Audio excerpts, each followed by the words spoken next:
Sean P. Diddy Combs. That's the subject right now. Now to Sean Diddy Combs' investigation. New surveillance video shows Combs being taken into custody in a Manhattan hotel last week. Everyone was eager to hear what Stephen A. Smith had to say about the Diddy indictment, and he has finally shared his thoughts on what's really happening. So we all knew this was coming. But when you hear racketeering conspiracy, when you hear sex trap by force, when you hear that were used to keep them obedient and compliant, when you hear about the transportation to engage in prostitution, male sex workers, and all of this other stuff, he's in a world.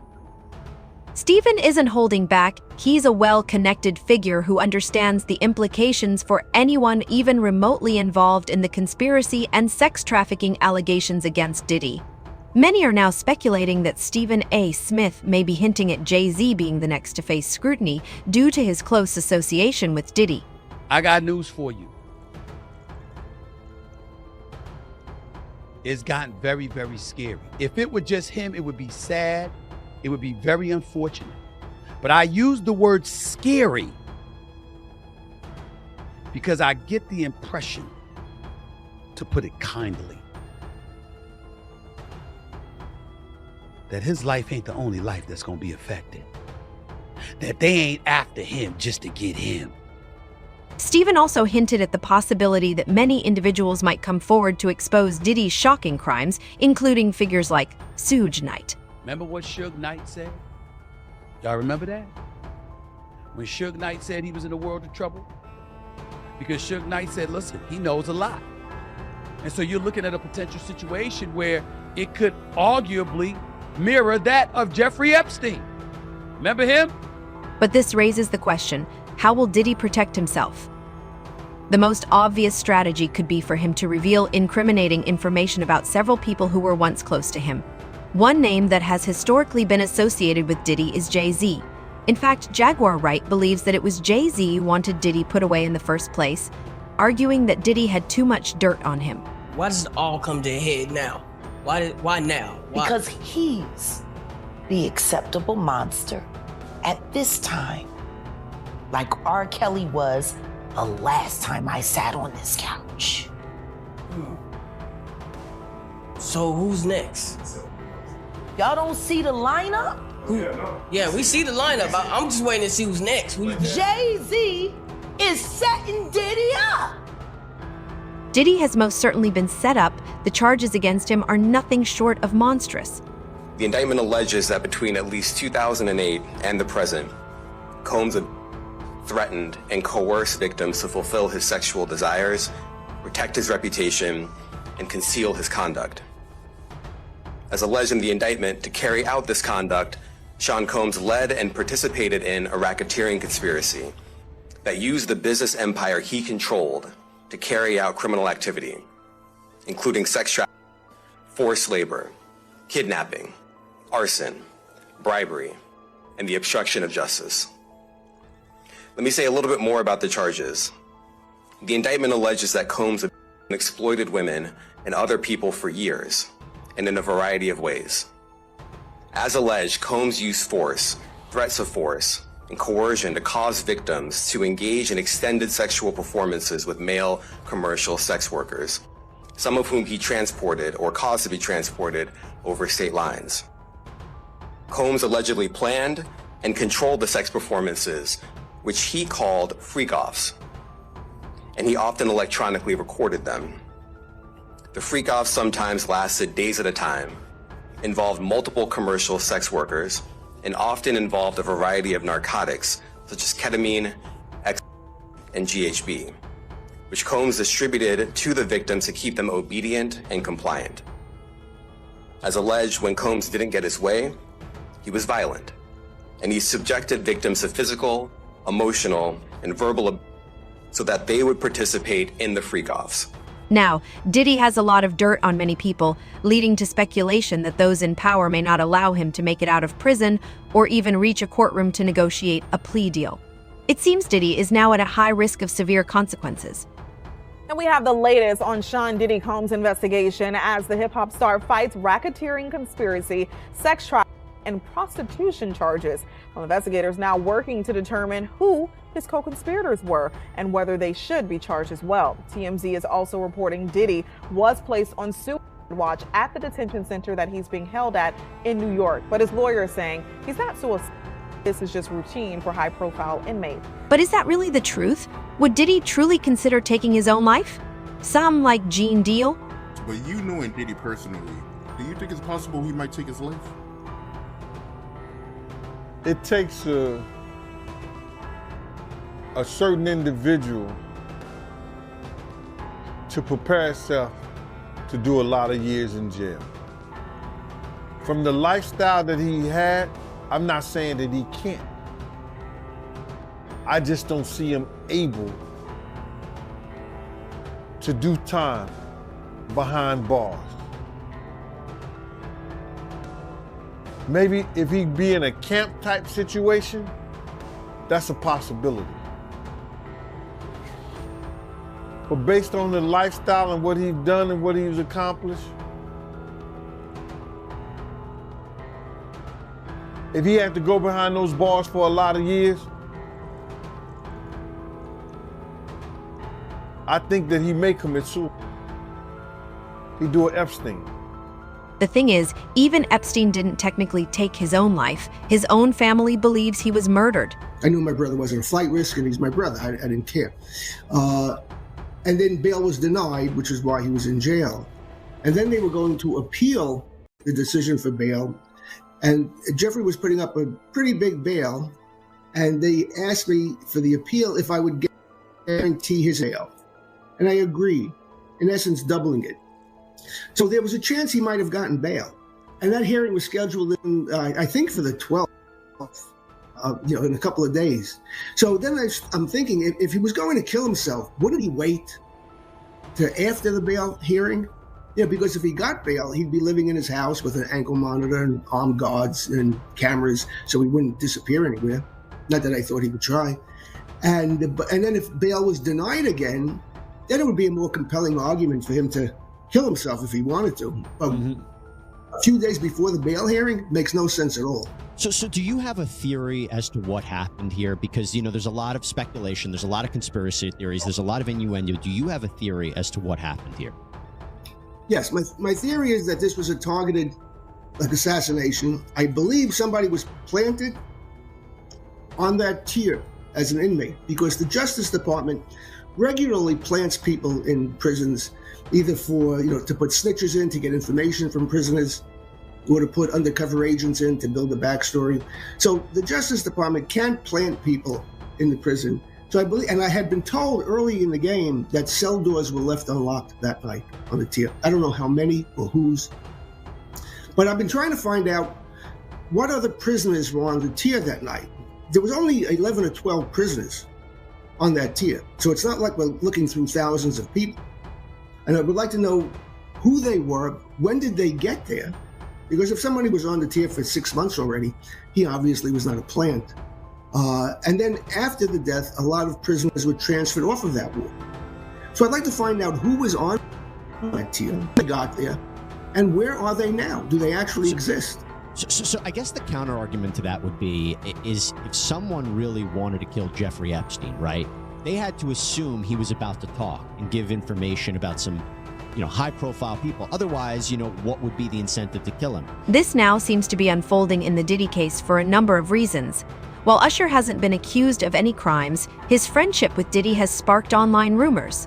Content creator Matt Wallace posted on X, suggesting that Usher deleted all of his tweets, stating, "The Diddy tapes are about to send hundreds of celebrities to prison." Usher appeared to address the gossip without directly commenting on the situation, claiming his account had been hacked. In a 2016 interview with Howard Stern, Usher reflected on living with Diddy for a year when he was just 13, saying, "I got a chance to see some things. I went there to see the lifestyle and I saw it. I don't know if I could indulge and understand what I was even looking at." However, one person who has been almost suspiciously silent about the whole Diddy situation since last year is Jay-Z. Is he silent because he cares about his good friend, or is he quiet because he has an even bigger reputation to protect? We'll let Jaguar Wright weigh in on that. Jaguar Wright told us that Jay-Z was worse than Diddy. And we're going to go ahead and deep dive this Jay-Z and Diddy connection to show just how deep this might actually go. The one thing I can't stand is seeing these photos of Jay-Z and Diddy with Aaliyah. It makes me sick to my stomach. We know that Diddy and Jay-Z have both been friends with R. Kelly for years, and Jay-Z continued to make albums with R. Kelly after all the information came out with him and Aaliyah. And I'd say this is because Jay-Z was pretty comfortable with the fact that he knew he also wanted Aaliyah, and honestly, so did Diddy. And Aaliyah's death has never sat right with me. There are so many sketchy things around her death that just don't make sense. The fact that Aaliyah was given a substance and knocked unconscious and then was carried onto this plane that she didn't want to get on because she thought that something was wrong with it that led to her death is just crazy. There's also even more disturbing information about Aaliyah's pilot of that plane, and they said that he had just joined the program 2 days prior before the flight, and he wasn't even supposed to be the pilot on that flight.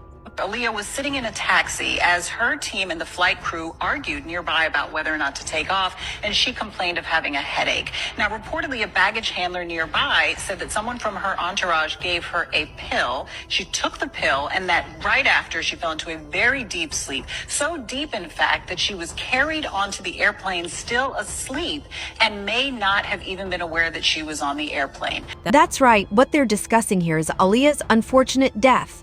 However, many believe it was more than just unfortunate, with several signs indicating that Aaliyah was killed and that it was no accident at all. Now, we should say we don't know what that pill was. It could have been aspirin. Maybe she was just very tired from a long video shoot. And the baggage handler did say that she took it willingly. But it does reveal some new information about those final moments. After the crash, investigators determined the small plane was carrying about 700 pounds over its limit. And this is important. The center of gravity was too far back in the aircraft. The pilot did not want to make this trip, and he reportedly argued with Aaliyah's team because he thought that it was unsafe. So he did make those calculations, and he did decide that it was unsafe. However, after protracted negotiation, they went through with that flight. Now, we did also learn some new things about this pilot. According to autopsy results, he had both alcohol and cocaine system. The pilot did. Whoa. He was not the authorized pilot for that plane, and he had just joined that company a few days prior to that flight, so he was very new with that company. Then there was the time Jay-Z seemingly tried to take Blue Cantrell's life after he allegedly cheated on Beyonce with her. Another crazy instance that I think about is Jay-Z and Blue Cantrell, and Diddy was obviously in this photo as well, but he is cut out, but he's right there next to Kim Porter. Now, it was rumored that Jay-Z and Blue Cantrell had an affair going on while he was dating Beyonce. Blue Cantrell actually did an interview with Wendy Williams where she talked about sleeping with Jay-Z, and then shortly after that interview released, Blue Cantrell was hospitalized after ranting that she was poisoned on the streets. Blue Cantrell went running through the streets ranting about people trying to unalive her until police took her into custody for a physical evaluation. Blue Cantrell was running around the streets screaming that somebody was trying to unalive her by giving her poisonous gas. Jay-Z. Oh my God! I heard he's talking about the horse flu. Oh my God! Beyonce. Did she really have him locked down? I think so. I think they're in love. I think they're in love. It's politics speaking. No, I really do think they're in love. I have a big crush on him, though. I'll tell you that much. I still have a crush on no. No, I didn't. No, I'm really selective about it. What? Really. I really like him, though. And I don't care. I don't care who he's dating. I always had a crush on him, though. If he came in right now and we were all not here.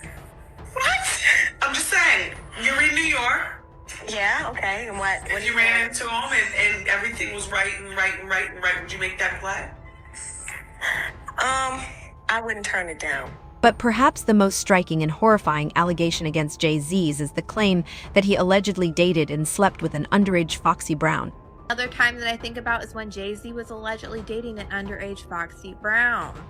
I love Jay, and I'm not. I want to say that too. And I just spoke to Jay this morning. How is the sex? Is he hung like a horse? Oh my God, that's what Artie says. It's unbelievable. Is he? Jay's one. Let me tell you something. No one can do what Jay and I do. Like for real. Entertainer in this industry that I have genuine love for, like real, die-hard love for, is Jay. For real. You're sprung. That was her first. Art! Art, you think she and J-Bone? You don't have to acknowledge it, Foxy. Just Art. Remember, I'm a lot younger. Exactly! It's his fiance. He likes him younger. 18-year-old girl did it, which is odd, but you know, like I say, we grow up fast. We just needed a person who fit, who can take that position, that, you know, girl versus guy call and response, because that's what it is. It's just a fun girl versus guy type of thing. He was like, okay, why don't we just talk about real life? And I was like, give me 20 minutes. Since I was 15 years old, so it was like really getting a divorce. And I guess sometimes people forget you started very young. I started at 15, for real, real age. It's becoming increasingly clear that Jay-Z may not be the icon everyone thought he was. Now, let's break it down to brass tacks. How likely is it that Diddy could turn on people like Jay-Z to save himself? There are a lot of people in Hollywood who are probably worried about which Diddy parties they were at and what was going on. That's not to say that they were necessarily even involved in any of the things that are alleged by the U.S. Attorney's Office. But if you're at that party and it turns out that that's when he set up one of these freak-off sex parties, or that it was going on in another room and you didn't know about it, there's a good chance that you're going to be called by the U.S. Attorney's Office. And certainly if you were involved, you would get a call, because they're going to want to know everything you want to know and may even want you to be a witness. I just think, we're just starting to scratch the surface of what this case, this case is going to touch and involve. And the feds have said that this remains an open investigation. There could be more charges for Diddy. There could be more charges for other people involved.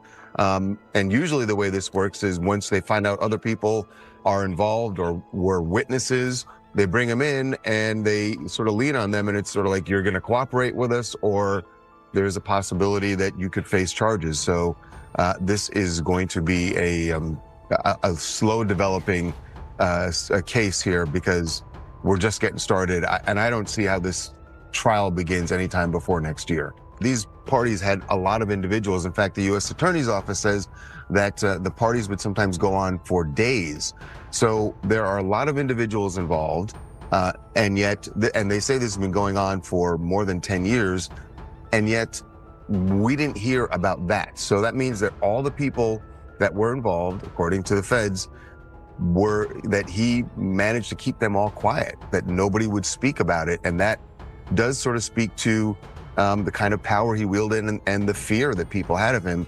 We're also talking about the fact that the beating of Cassie, which was captured on the hotel surveillance video, that was 6 years ago, and alleged when Combs nobody knew about it. Nobody heard about it. Think about all the people that were at the hotel who may have known about it, people who saw the surveillance video and never spoke about it. And like you said, we're in an era where when things like that happen, people speak out about it. So the fact that no one did, and that it only took Cassie's lawsuit before any of this started coming out, it does kind of speak to the power that he wielded, and that the fact that nobody wanted to cross him.